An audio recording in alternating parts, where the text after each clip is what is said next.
How's it going? Hope you're doing alright today.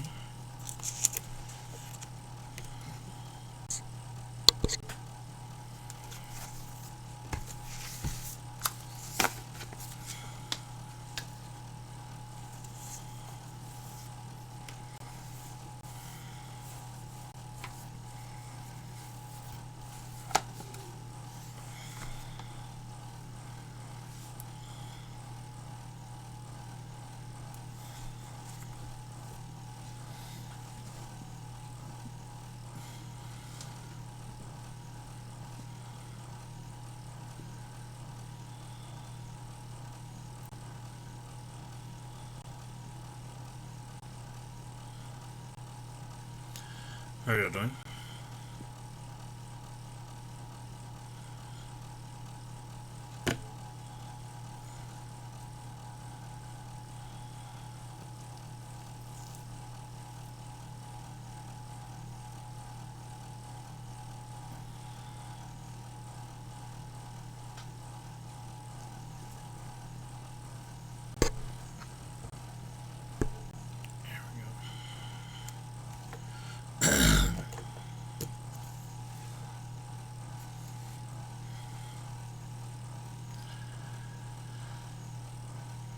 Okay. Do you have any questions over anything?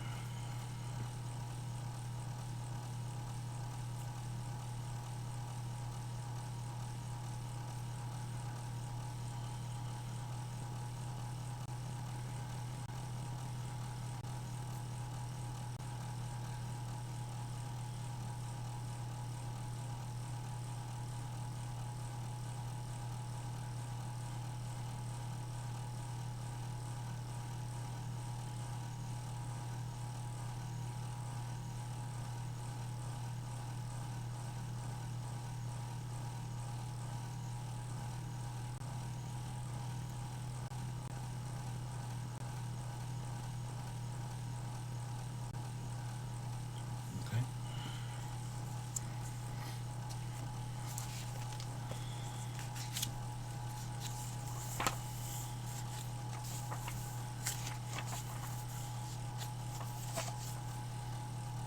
Are you all into exponents and logarithms yet?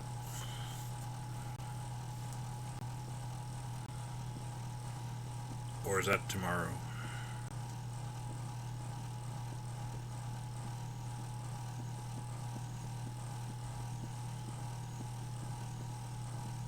Mm-hmm.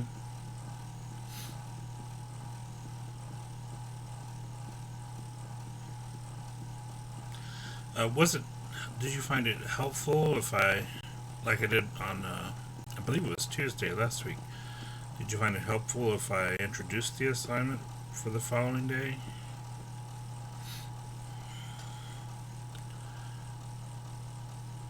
Or did I lead you astray? Let me know.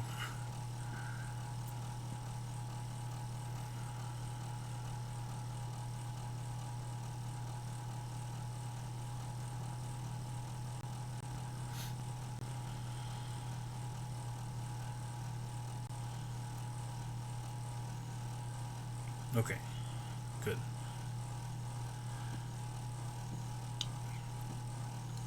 As long as I'm not moving in the wrong direction, that's what I'm worried about. But a lot of it depends on the teacher and how they teach material versus how others teach material, which is different things sometimes. But some of these core concepts, it's nice that there's only a few ways things can go on them. But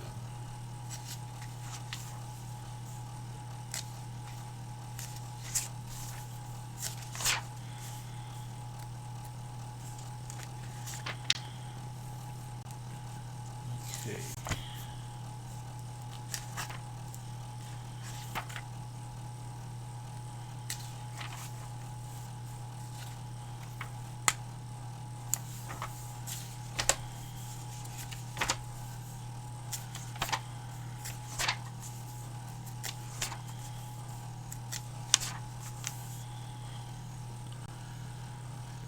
right, let's introduce exponential functions then, and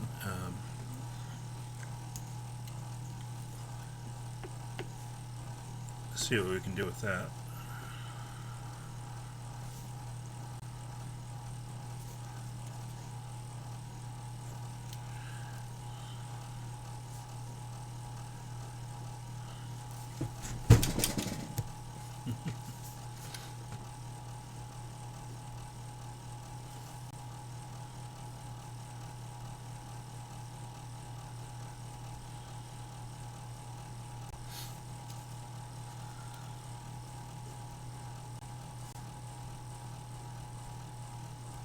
This is 4.1 and 4.2, so it's a possibility that tomorrow you'll be looking at both of these together because they really cover the same topic. The first just introduces the topic, and we have some applications there, and then section 4.2 just goes further into the applications of the exponential functions. So what of that? Let me just look at the basics of exponentials, and this includes calculator operation. So I think that'll be helpful. And again, it depends on your calculator. For some of us, their exponent button is right here, y to the x.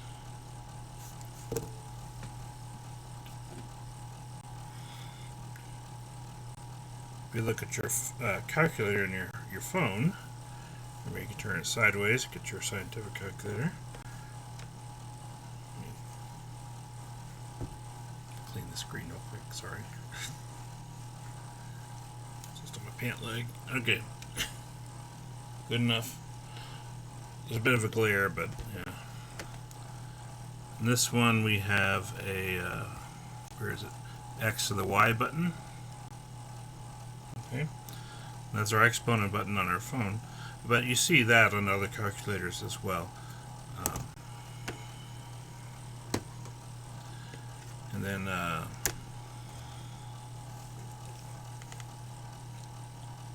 this calculator, we have x raised to a square. And then graphing calculators, you'll see with a caret there. Now that means exponent on this and other TI calculators sometimes. But usually the graphing calculators will have a caret to use for exponents. The moral of the story is I have a lot of calculators here at my desk. But it's because two of them I need for statistics, and this one is my favorite, so I use it for everything else.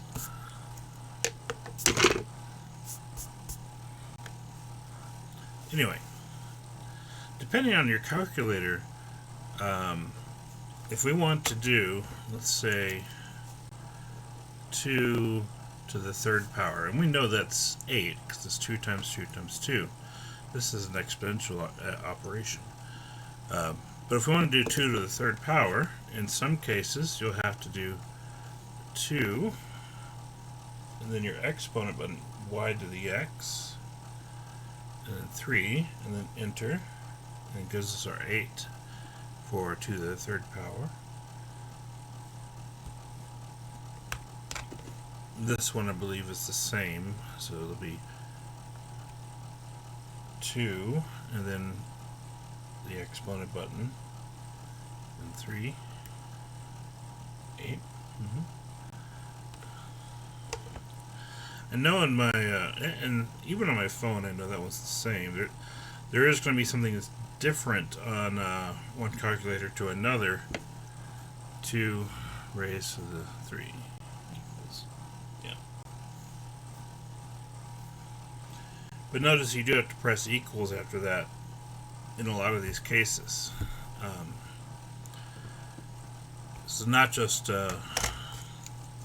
to the 3, we have to do 2, and then whatever our raised to button is, y to the x, x to the y, caret, etc., and then our 3, and then we press equals. Okay, and that'll output the answer. that even applies if we have like a decimal value or a negative value in the exponent. We can use it either way. So if we have 5.7 raised to the 2.19,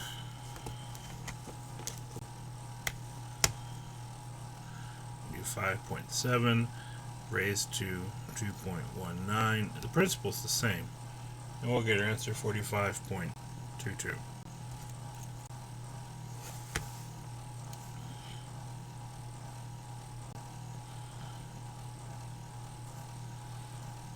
Okay. So whether we're plugging in decimals or whole numbers, the way it works is identical. Now we do have a special operator we call E that is called the Natural Exponential.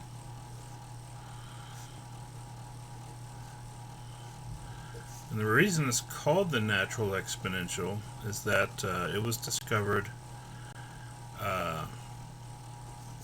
by a, I think, German mathematician, Euler, E-U-L-E-R, and that's why it's named the letter E for his first letter of his last name. Even though it doesn't sound like the E there, that's the German language for it. EU is a vowel combination. It makes kind of an oi sound.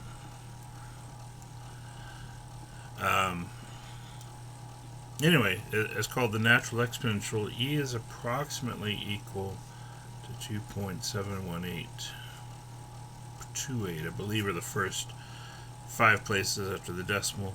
It's a lot like pi in a way, where it's an infinite decimal and there's no repeating pattern, which means it's what we call a transcendental number, because it transcends normal algebraic functions.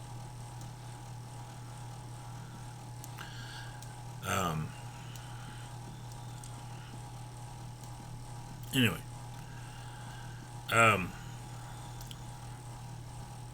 so that's our natural exponential, and a lot of our calculators, or all of our calculators, should have an E button. And a lot of the time, you'll either find it right here, like here's Ln, and right above that on the second level of operations is e to the x. Okay. So I'd have to press second and then Ln, and then it brings up e to a power, and then I can type in whatever power I want to raise it to. Okay. Other calculators, this one's a little bit more complicated actually, but this one I use more for statistics anyway. But it has this button where it's either e to a power or 10 to a power, so if I press it once I get e to the power, if I press it again and get 10 to the power.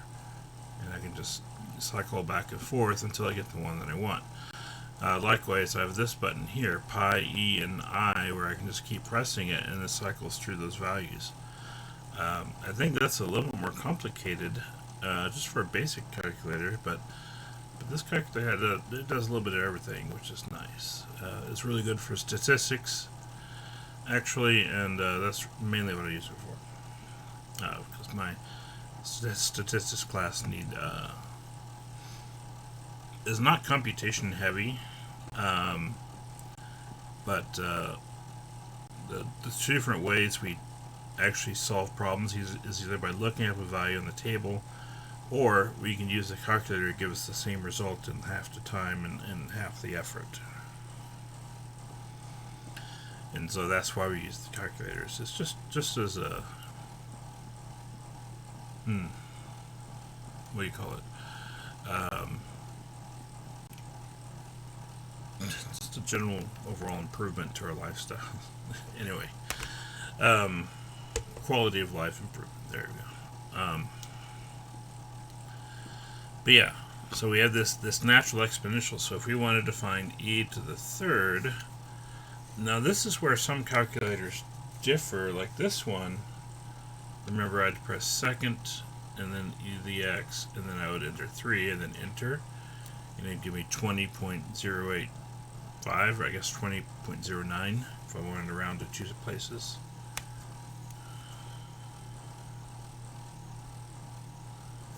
And I don't have a standalone calculator that does it the other way, but my phone actually does it the other way, which is why I like to kind of use it for this stuff. Normally I wouldn't, but it does have an e to the x button. So what I have to do to get e to the third is I would enter 3 and then press my e to the x button, and it gives me the result.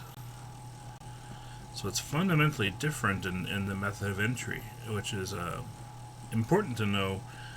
How does your calculator work specifically before you dive into taking a test with it and you're not sure how to enter the values into it. And that's how I like to go over it in class here. So the two ways that your calculator could go here is it might go, you have to do second, and then e to the x, and then enter the number 3, and then press equals or enter. Or you might just have to enter your 3 and then get your e to the x button, whether that requires a second operation or not, and that'll just give you your value there. That's a little bit easier from a keystroke perspective, because there's less keystrokes to arrive at the answer. But as far as visually, what makes sense, I think this one makes a little bit more sense visually, because we're actually putting the operation first, and then the value that we want to, or the operator first, and then the value we want to evaluate. So e to the 3, not 3 e to the x. So it could go either way, really.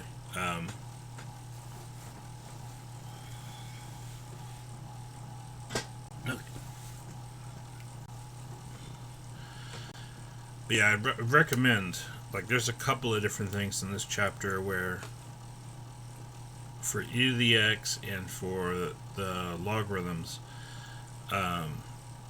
depending on what your calculator does, it may require to enter the number first and then the operation, or vice versa.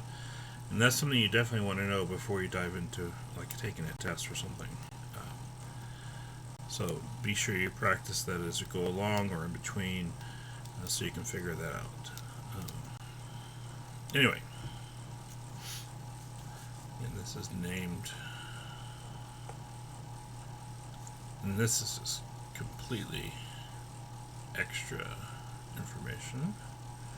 Leonard Euler, very prolific and active mathematician in the 18th century, which is relatively recent as far as the mathematics that we generally study in community college education. 18th century is pretty recent for that stuff, because calculus comes around in 16th century, maybe 17th. Algebra goes back a long ways. Geometry even further. Yeah. Anyway. Financial mathematics is a little more recent, which is interesting, but that's good. So that's our calculator operations. And before we do anything, it's important to know how our calculator works and that we can arrive at correct values using it. That's why I always like to go over that first. Let me get my phone out of here. Okay. So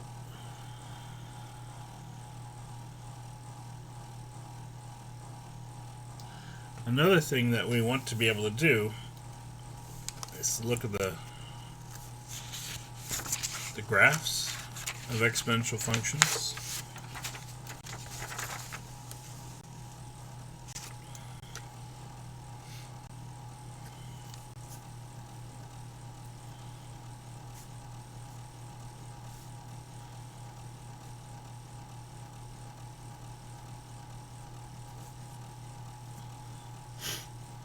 And that's actually where this section starts out. And 4.1 starts off with the graphs before it worries about some of the other stuff. Um, anyway, uh, whenever we see an exponential function, the key element is that it's always going to be a number raised to a variable, like 2 to the x. If we switch those, we know we have x squared, which is a parabola. It's a polynomial graph.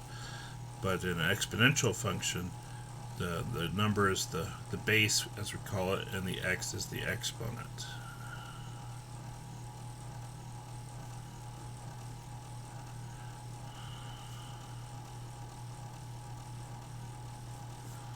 Okay.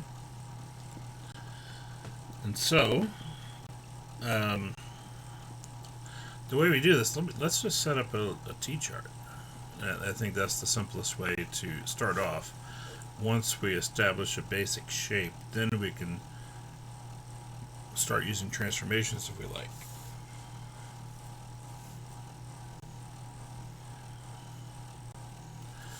Now let's start down here. 2 to the second power, if we plug in x equals 2, 2 squared, that would be 4.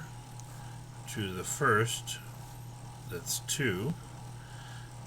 What about 2 to the 0? What would that equal?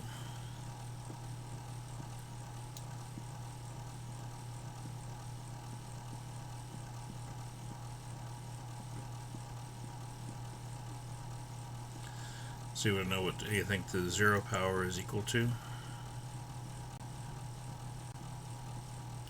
Not 0. I mean, I can't blame you for thinking that's what it might be. This is a little bit odd, literally and figuratively. But 2 to the 0 is 1, yes. It turns out anything to the 0 power is equal to 1.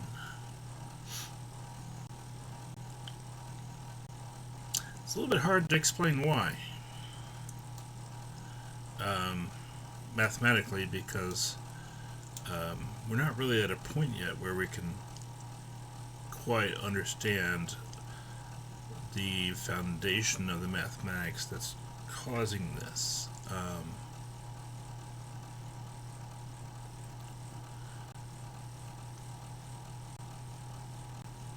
If we had calculus, then it might be a little bit easier to explain, but yeah, not with just algebra, unfortunately. So I apologize for not being able to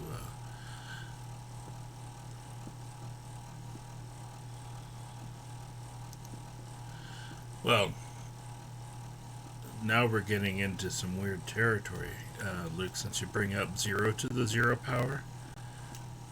0 to the 0 is what we call an indeterminate form, which means we don't know what it is without further explanation. 0 to the 0 is sometimes 0, it's sometimes 1, or sometimes another number entirely. But that is something that is definitely a discussion for calculus, maybe even calculus 2. And I don't know that. I don't think you get that necessarily in business calculus. I think that's like a regular calculus question. But the main thing we want to remember at this point, because unfortunately we can't really go into it any further, is that anything to the 0 power is 1.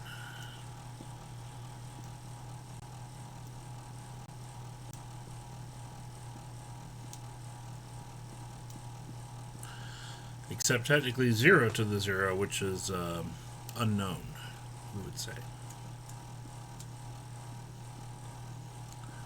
But yeah, 2 to the 0 is definitely 1. I can probably give you a little bit of an explanation. Let me finish this table first, and then we'll talk about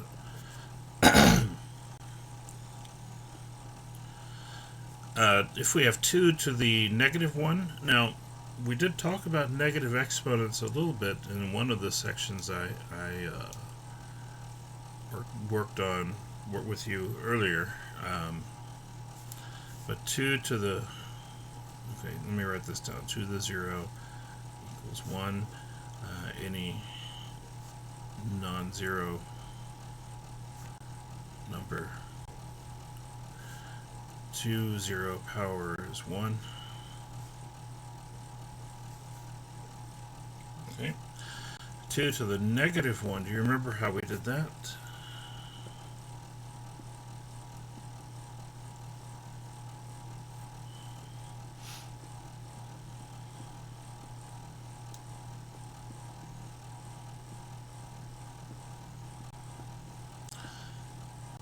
Now at this point, if you're comfortable using your calculator, you can feel free to use your calculator. I wouldn't blame you in this situation.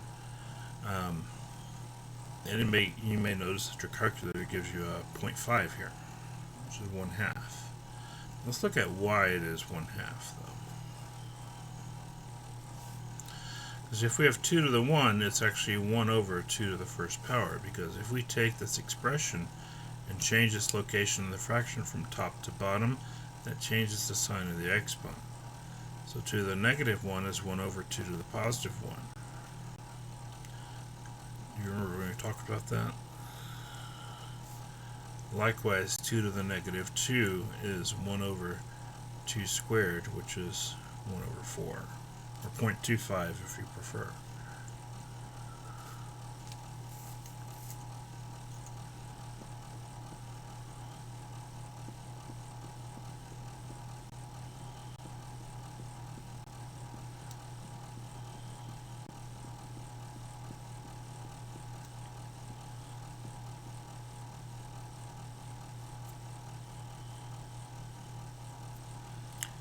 Okay,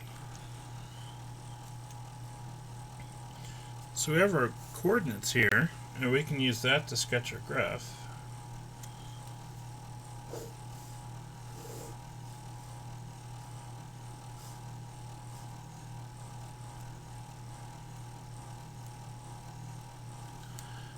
We have negative 2, 1/4, and we'll just draw that as best we can. Negative 1, 1/2. 0, 1, 1, 2, then 2, 4.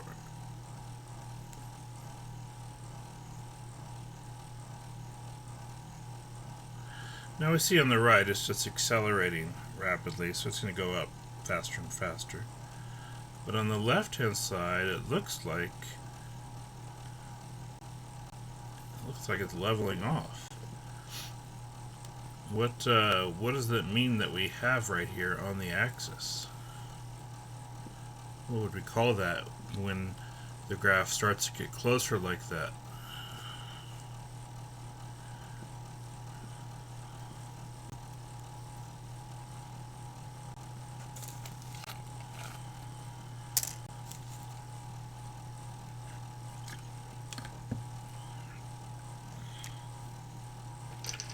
You remember? I don't know if we covered this or not. But it might be something you saw in the other class.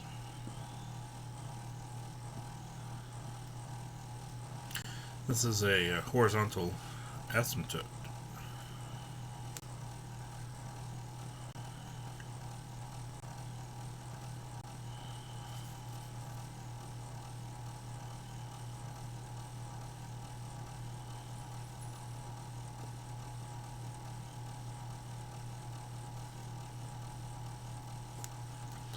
At y equals 0, which is just our horizontal axis. So technically it never reaches the axis as we go further and further to the left,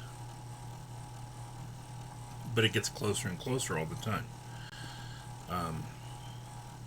But on the right hand side we can see the graph accelerates much more quickly, going towards infinity in that direction. So looking at the graph, we can see the domain is from negative infinity to infinity, and the range, we would say, is from 0 to infinity. Notice we put a parentheses on the 0 because it never technically gets to 0, never touches that axis. So we actually put a parenthesis there saying, okay, we almost get to 0, and we're going towards infinity as we continue to the right, but we never actually reach either one. Okay.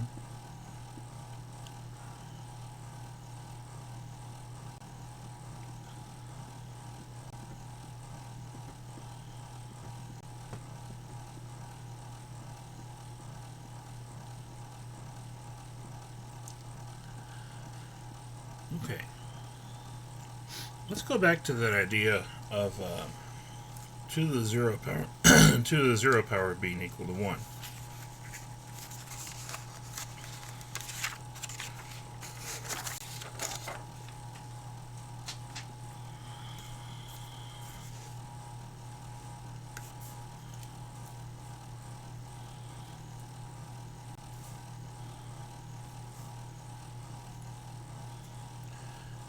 Okay, and so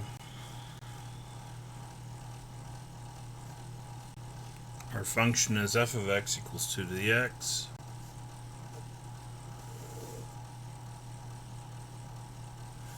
And what I'm going to do is I'm going to plug in a series of values of x and then find their function value. Now, I want 0 to be right in the middle, and we don't know what that is.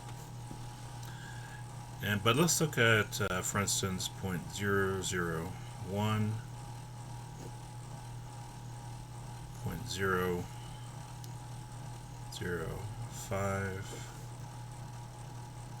.01. Okay. Over here, we'll look at negative 0.001, negative 0.005, negative 0.01. The idea is that we expect it to be a nice smooth curve, which it does form if we look at the graph, but we have to know what this value is before we can really get the graph. And so what we want to do is look at what happens with these values and with these values. If there's some number in the middle that we feel like they should meet at. Okay. So I'll start with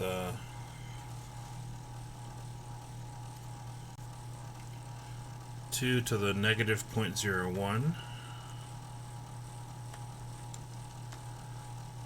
Okay. That's 0.993.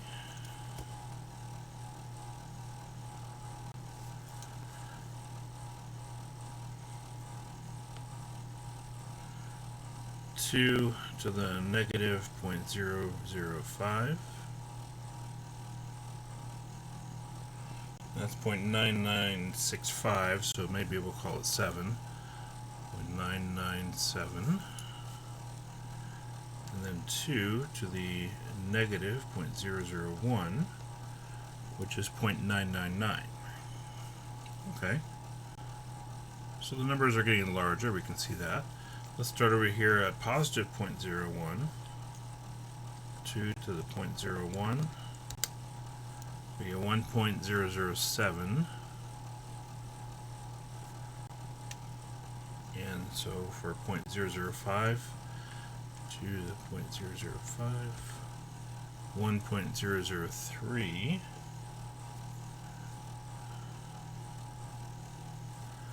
And then 0.001, 2 raised to that power. We get 1.001. We round to that third decimal place. And we look at this and say, okay, well, this is all the same function, so we don't necessarily know what happens at 0, but it sure looks like from both sides the number is getting closer and closer to 1. And that's kind of how we know 2 to the 0 is equal to 1, because that's what is looking as we think of this as a progression of values. That would be naturally what would go in that place. Okay, and we can go even smaller numbers, and it still shows that the progression of getting to 1 is still there. So 2 to the 0 is 1. This actually utilizes the concept of a limit, which may be one of the topics you cover next semester in business calculus. I don't know to what extent, because but I do know you cover a little bit at least, but so it's not completely out of the question, but that's what this is based on. Okay.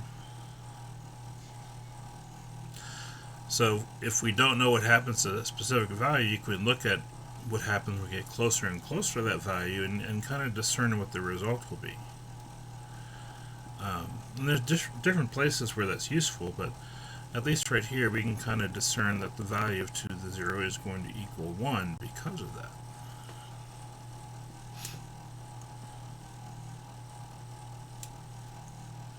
And so eventually, once this was discovered, then it was decided that, okay, this has to be true for every non-zero base. When you raise it to the 0 power, it's going to equal 1. And so that was then the accepted operation at that point. Okay, and then so that's how we use it today. It's much easier, I think, to memorize that anything to the 0 power is equal to 1,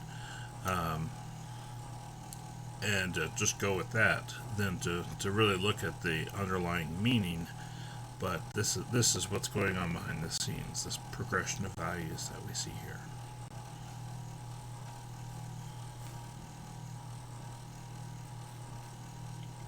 Okay.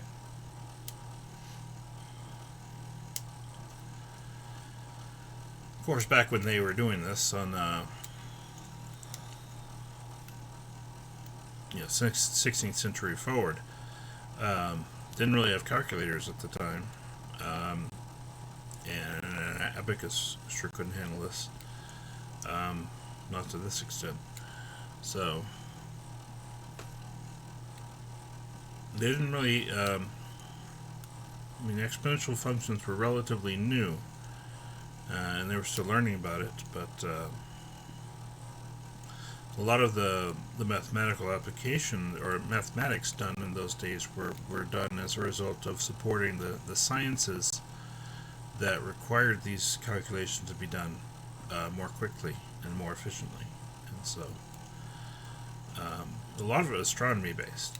So with Copernicus and Kepler and all the astronomers working, Copernicus was 16th or 17th century.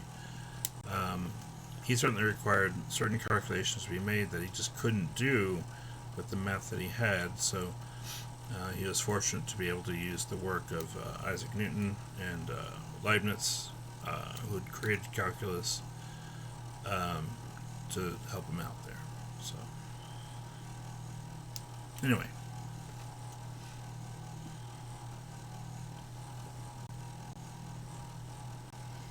A little bit of history there too. So, I've had 2 math history classes, which didn't really count towards a math degree, but I just found it interesting, and it's nice as a teacher to be able to give some insight into some of the stuff. So while a math major wouldn't normally take that, a math teacher, I think, should take those classes, or at least one.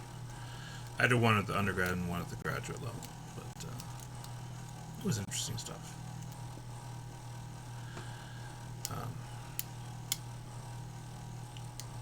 As interesting as history can be, but I think it's nice to give, to be able to provide that insight and give some historical relevance to what's driving a lot of the mathematics and what was happening in those days.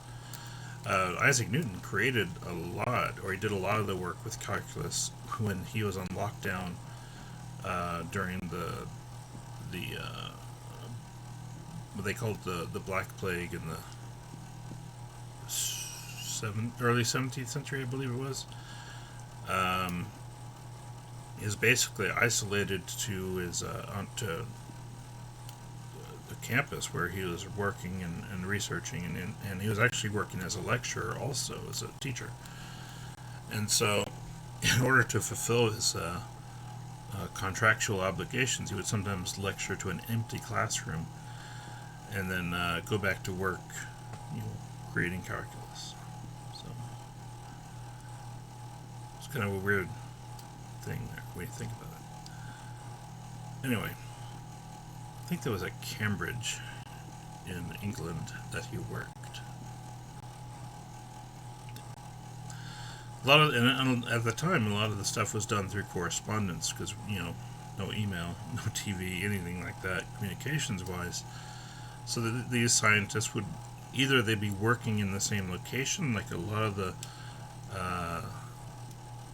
major scientific centers were like London was a major scientific center. There's different places in Germany and Italy.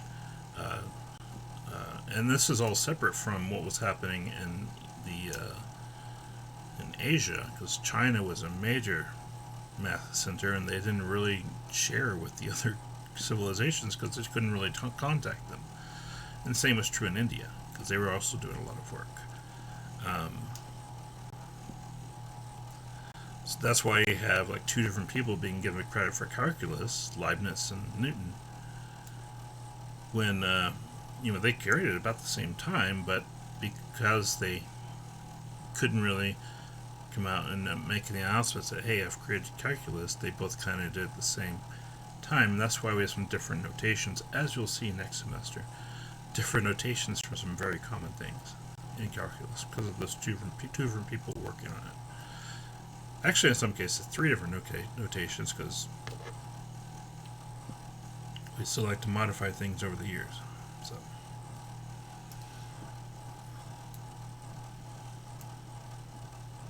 yeah, no, it's not quite as confusing as it sounds, because there will definitely be an easier way and a more difficult way of writing some of these things, and it's actually Leibniz which had the easier notation, I believe, for derivatives than Newton or subsequent mathematicians. So, anyway, that's enough history for today. Let's go back to the graphs.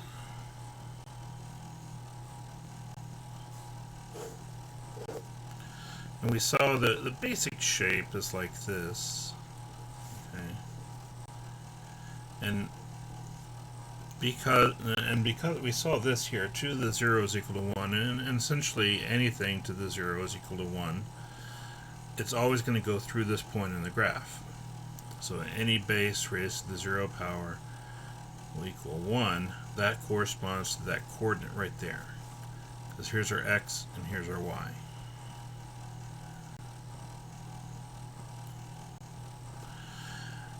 But we notice that this graph does not go through the origin. So whenever we do transformations, we need some kind of anchor point to start us off. And so we like to use 0, 1 as our anchor point. So when we do transformations, up, down, left, or right, we can move it according to that location. So if we wanted to graph 2 to the x minus 1 plus 2, well, minus 1 moves us right 1, plus 2 moves us up 2. So from this location we'll go right 1 and up 2. Our asymptote, which originally is right here on the axis, will move up 2 also.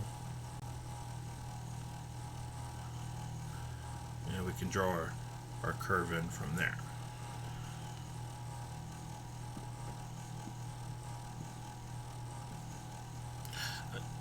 Have you all been graphing using transformations like I'm talking about here, shifting left, right, or up or down?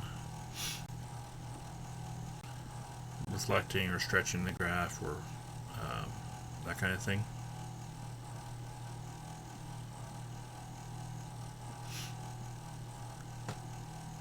So I see it here in the discussion, but that doesn't mean you've necessarily been taught to do it that way.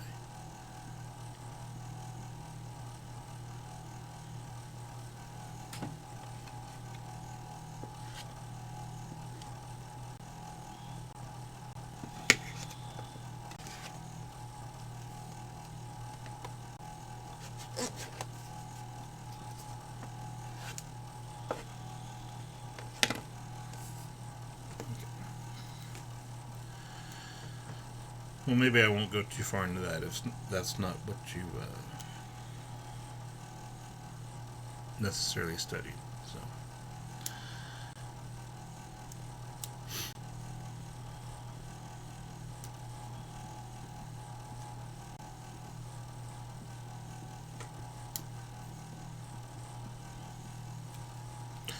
let me show you one of these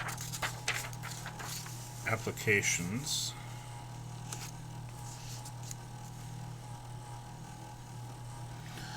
The ones in this section are pretty straightforward. It's not until we learn logarithms that the applications get a little bit more difficult. Let's see.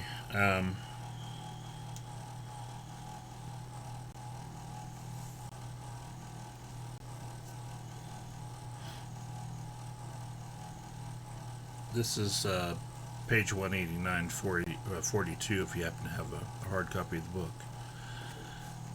But the scrap value of a machine is the value of the machine at the end of its useful life. By one method of calculating scrap value, where it is assumed that a constant percentage of value is lost annually, the scrap value is given by S equals C times 1 minus R to the nth power. So basically, after a machine is no longer useful, this is its value that we can still attain just through selling a machine either for parts or for scrap.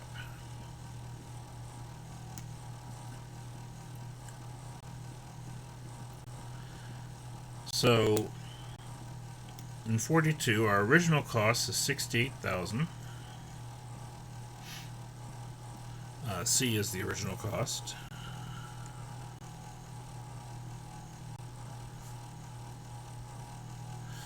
R is the rate at which the value is lost.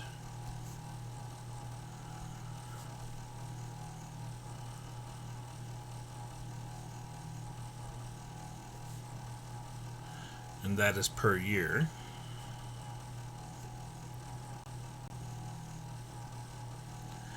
And N is the number of years, I assume. N is the useful life of the machine in years. Yeah.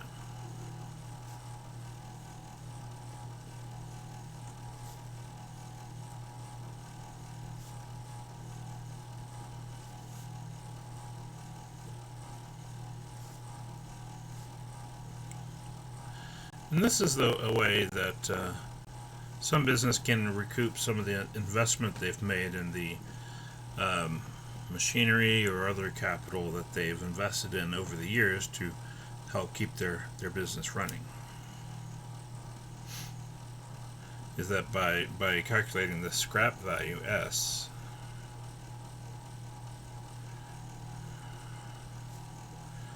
that's essentially what they can get for the machine after it's reached its after it's no longer useful, basically.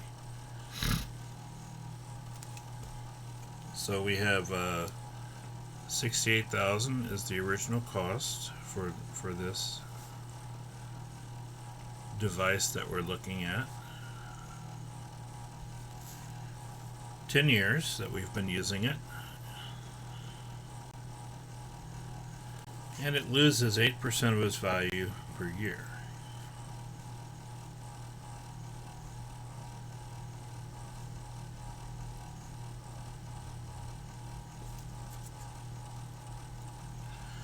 So let's say S is equal to 68,000 times 1 minus 0.08 raised to the 10. So we plug in our original cost, our rate, 8%, and our years, 10. You'll see this is similar to some of the calculations we did with the Financial Mathematics chapter. This is slightly different, but not entirely. Okay.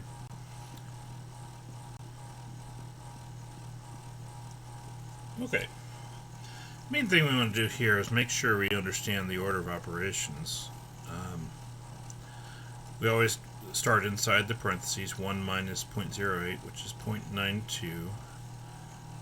And we'll raise that to the 10th power and then multiply by 68,000.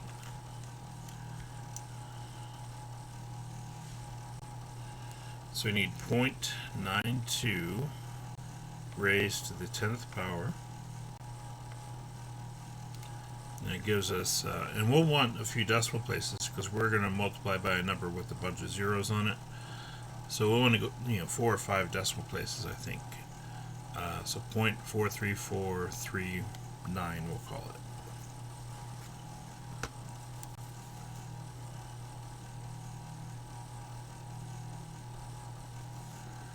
And then we'll multiply that by 68,000. Or you can just leave this number here in your calculator and then multiply by 68,000. That way we don't have to approximate. That's probably the best way, honestly. And so we get a scrap value of $29,538.41.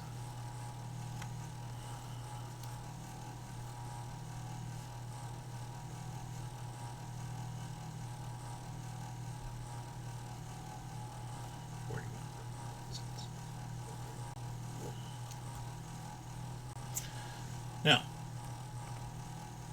just like when we're working with mathematical finance equations, like in, I think it was chapter 5, was it? Anyway.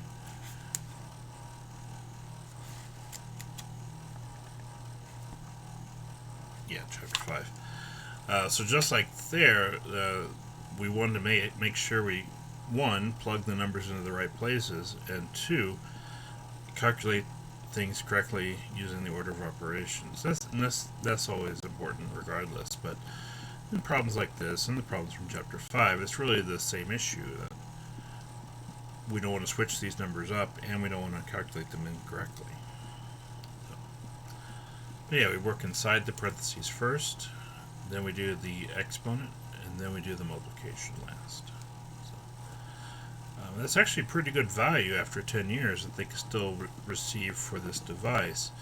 That's not resale value necessarily, although they potentially could sell it to another company that thinks they might be able to get it to work better or fix it up and just get by with it for a while versus buying a new one in case the cost is increased or inflation is increased in the meantime. Either way, but more than likely they're just gonna, it's like when you sell an older used car, they're probably not going to sell it necessarily, but they can use it for parts, which actually makes it more valuable in a different way, more valuable than the cost it would otherwise, or the value they could otherwise sell it for, which is an interesting consequence.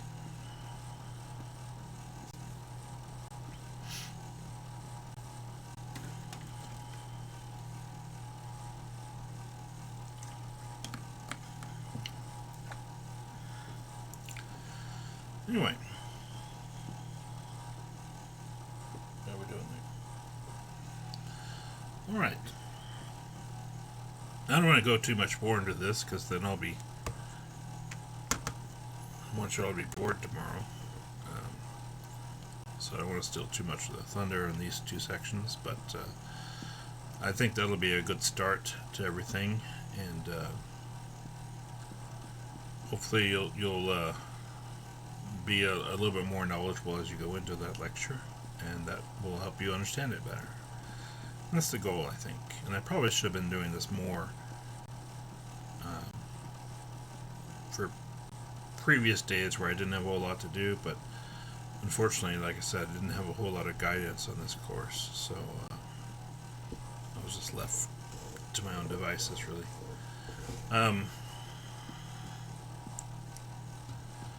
So anyway, we'll leave it at that.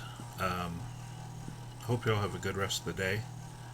Take care, and we will continue on Wednesday. And I'm supposed to cover section 5, but I feel like I covered it already. I'm going to go back and look at it. I mean, section 1.5, sorry. I'm going to go back and look at it and see if I do need to cover it. I might do that, but I think it was more useful today to look at this stuff, which is a little more relevant, probably. But anyway, like I said, we'll leave it there. Y'all take care, and I will see you Wednesday.